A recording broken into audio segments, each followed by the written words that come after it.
President Donald ট্রাম্পের আদেশ অনুযায়ী বিদেশে যাবতীয় সহায়তা ও অনুদান স্থগিত রেখেছে ওয়াশিংটন। ফলে জাতিসংঘকেও বিভিন্ন খাতে বাজেট কাটছাঁট করতে হচ্ছে এবং এর ফলে বাংলাদেশের আশ্রয় শিবিরে থাকা রোহিঙ্গাদের খাদ্য সহায়তা নিয়ে উদ্বেগ দেখা দিয়েছে।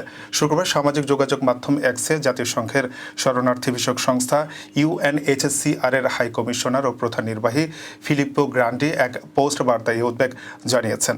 বাংলাদেশের রোহিঙ্গা শরণার্থী শিবিরের একটি ছবি পোস্ট করে গ্রান্টি বলেন, রোহিঙ্গাদের আশ্রয় প্রদান বাংলাদেশের সরকারের জন্য একটি বিশাল কাজ ছিল।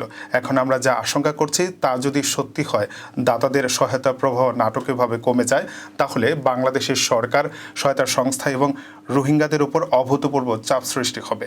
হাজার হাজার রোহিঙ্গা ক্ষুধা, রোগ ব্যাধি এবং নিরাপত্তাহীনতার শিকার হবে।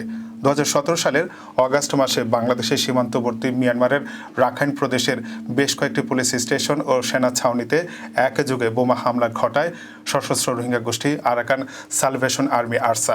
সেই হামলার প্রতিক্রিয়ায় আরাকানের রোহিঙ্গা অধ্যুষিত এলাকাগুলোতে ভয়াবহ অভিযান শুরু করে মিয়ানমারের সেনাবাহিনী।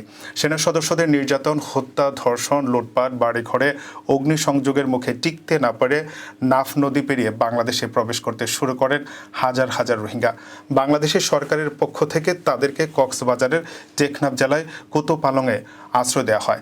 পরে জাতিসংঘ ও অন্যান্য দাতা সংস্থার পক্ষ থেকে তাদেরকে খাদ্য ও অন্যান্য সহায়তা প্রদান শুরু হয়। এরপর থেকে এখন পর্যন্ত এই ব্যবস্থায় চলে আসছে। বর্তমানে কোতোপালং শরণার্থী শিবিরে বসবাস করছেন 15 লাখেরও বেশি রোহিঙ্গা।